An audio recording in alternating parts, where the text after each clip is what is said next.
Last Sunday, 112 million people watched a football game.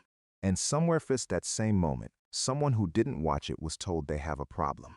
That person might be you. Here's something that happens more than people admit. You're at a party, or a work lunch, or just talking to someone you actually like. And out of nowhere they go, "Did you catch the game last night?" And your brain just blanks. Not because you're dumb, not because you don't have passion, but because you simply, genuinely could not care less about what happened on that field. And you never really have. And then comes that look, that very specific look that says, but something is different about you. And that difference? Neuroscience has actually been studying it. And what researchers have found is honestly one of the most interesting things I've come across in a long time.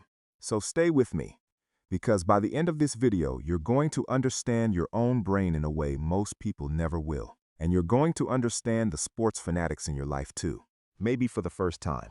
Let's start at the root of this. Why do people care so much about sports? Like, why does a grown adult cry when a team of strangers loses a game? The answer goes way deeper than you'd expect.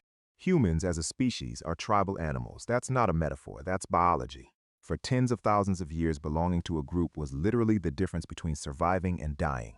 Your tribe fed you, protected you, gave your life structure and meaning. That survival wiring doesn't just disappear because we built cities and invented the internet. It's still running in the background of every brain, all the time. And what sports does, brilliantly, almost accidentally, is tap directly into that ancient circuitry. When a sports fan watches their team, their brain releases oxytocin. That's the bonding chemical. The same one that fires when you hug someone you love, when a mother holds her newborn baby. Their brain is literally treating these athletes, people they will never meet, who do not know they exist, as members of their tribe.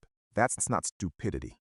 That's just very, very old software running on very modern hardware. But oxytocin is only part of it. The bigger piece is dopamine.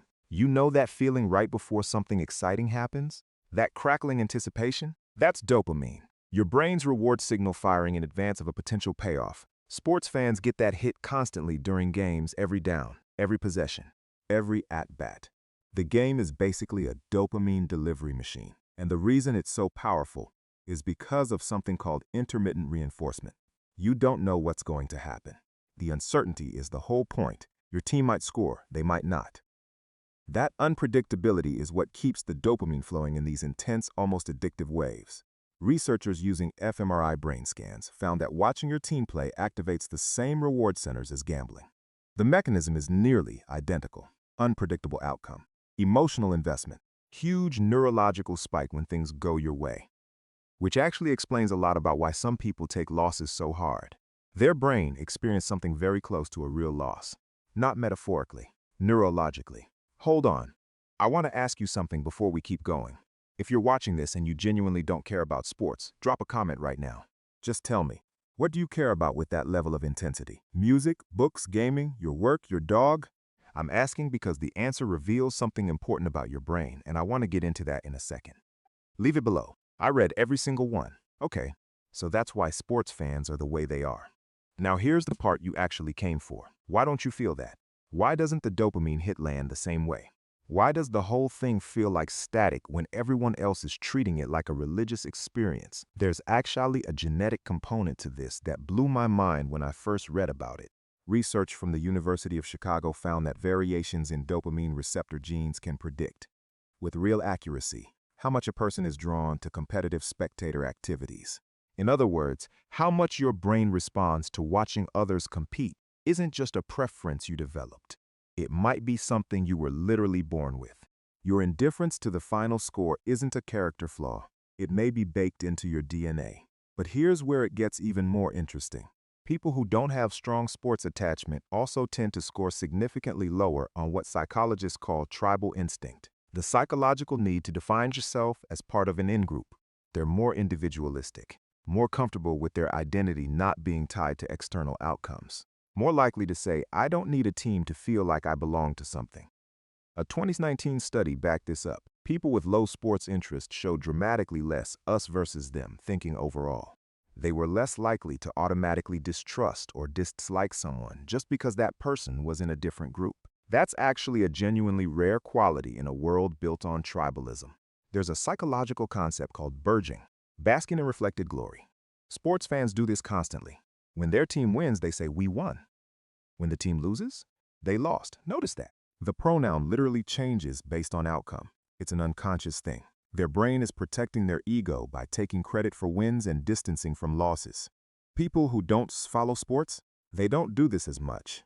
Their self-esteem isn't riding on a game they didn't play, decided by people they don't know, in a sport they didn't choose. Psychologists call this a more stable self-concept. Your sense of who you are doesn't fluctuate based on external events you can't control. That's not detachment. That's actually a form of psychological resilience. Think about it. If your identity isn't hitched to a team's win-loss record, there are fewer things in the world that can shake your foundation on a random Sunday afternoon. Now here's something that might surprise you, because I know some sports fans who would argue that non-sports people are cold or disconnected. That's not what the research says at all. Everyone has a capacity for deep caring, a kind of emotional bandwidth, and people who don't spend that bandwidth on sports tend to redirect it somewhere else. A 2021 study found that people with low sports interest scored substantially higher in openness to experience, love of art and beauty, and depth of personal relationships.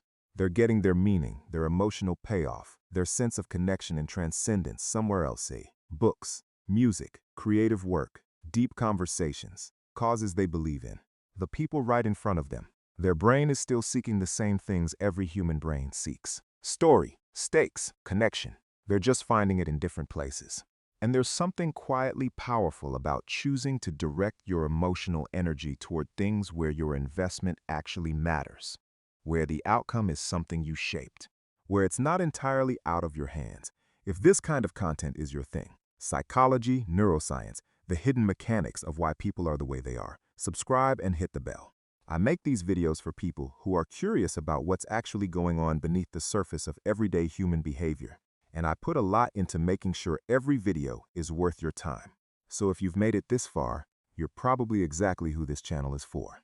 Welcome. Here's what I think is the deepest layer of all this.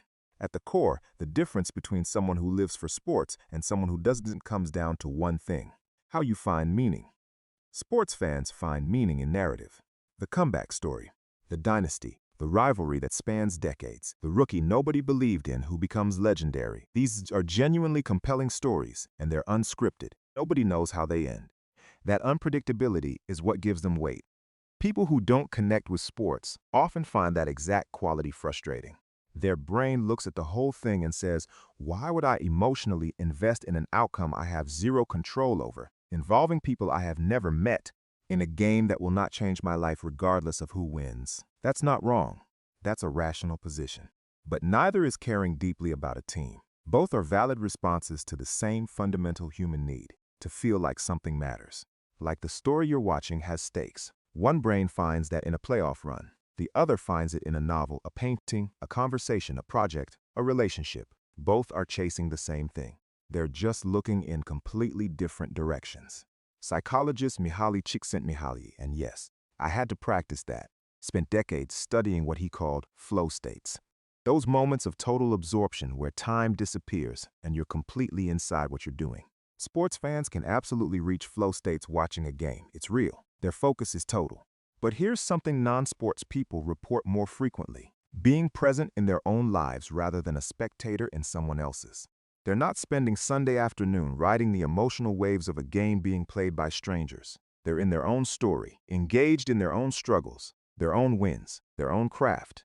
There's something quietly radical about that choice, even if it's not a choice at all, but just how your brain is wired.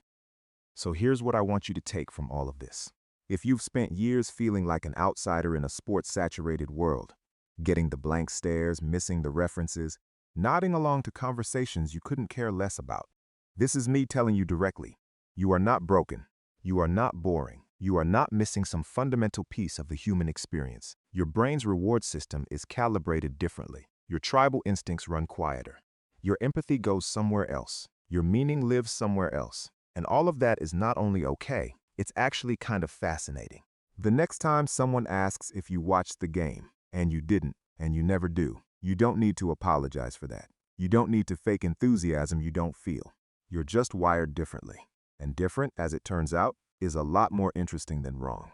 If this video made you think about something in a new way, share it. especially with someone who never understood why you don't care about sports. Let them watch it. It might be the most productive conversation you never had to have out loud. And if you want to go deeper on how different brains process the world, I have a video coming up on why quiet, introverted people are literally processing information differently than everyone else, and why that turns out to be a serious cognitive advantage. That one's going up next. Don't miss it. I'll see you there.